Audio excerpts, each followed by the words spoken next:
My name is Lauren, and sharing this story feels like exposing a piece of myself I've never shown to anyone. It's a deeply personal experience, and putting it into words might be the only way I can begin to understand it. Last spring, my sister and her husband asked me to look after their son, Ethan, for a week while they took a much-needed vacation. Ethan had just turned 19, a bright, kind, and confident young man who had always been easy to talk to and be around. I agreed without a second thought, imagining a simple week of meals, movies, and casual conversation. The first few days went by uneventfully, filled with laughter over old sitcoms and bonding over shared interests. But everything changed on the fourth night. I had gone to bed early, wanting some time alone to unwind after a long day. The house was quiet, and I felt comfortable in the privacy of my bedroom. With the door slightly ajar to let in the cool spring air, I let myself relax, indulging in a moment of personal intimacy. What I didn't realize was that Ethan had forgotten something in the house after stepping out to meet friends. The sound of the door opening startled me, and before I could react, Ethan stood frozen in the doorway, his eyes wide with shock. "Aunt Lauren, I didn't mean to," he stammered, backing away quickly, his face as red as mine felt. I scrambled to cover myself, words tumbling out in a frantic mix of apology and admonishment. "Ethan, you need to knock," I said, my voice trembling as much from embarrassment as from the surreal weight of the moment. He mumbled an apology and retreated to his room, leaving me alone to process what had just happened. The next day, an awkward silence filled the house. Ethan avoided eye contact, and I found myself replaying the incident in my mind, wondering how something so innocent could feel so catastrophic. That evening, I decided to address the situation directly.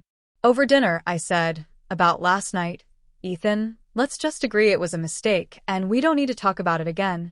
He nodded quickly, but his downcast eyes told me that it wasn't so easy for him to let it go. Over the next few days, I noticed subtle changes in his behavior. He found reasons to linger in the kitchen while I cooked, his conversations carried a new tone of warmth, and his glances seemed to last a second too long. At first, I brushed it off as teenage awkwardness, but soon, I couldn't ignore the shift in our dynamic.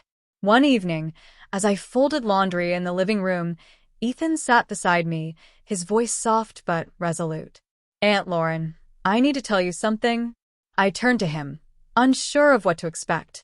"I can't stop thinking about what happened," he admitted, his cheeks flushing as he spoke.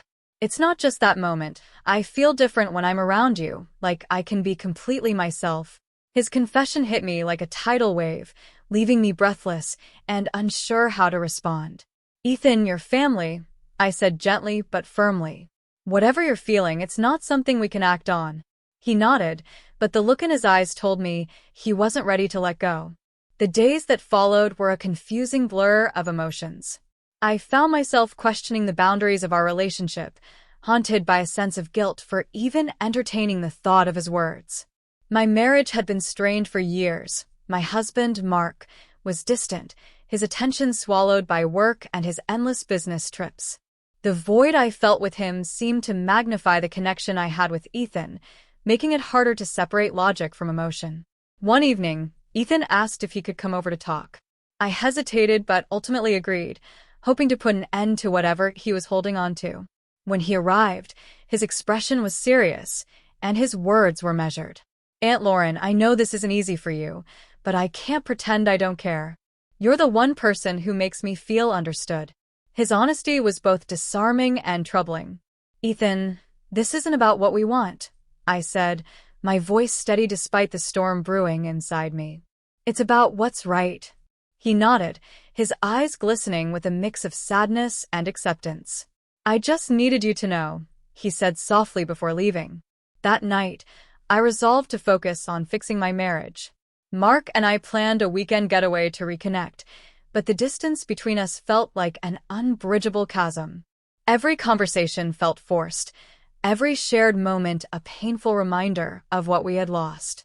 By the time we returned home, I knew I couldn't keep living in this state of limbo, torn between my responsibilities and my emotions.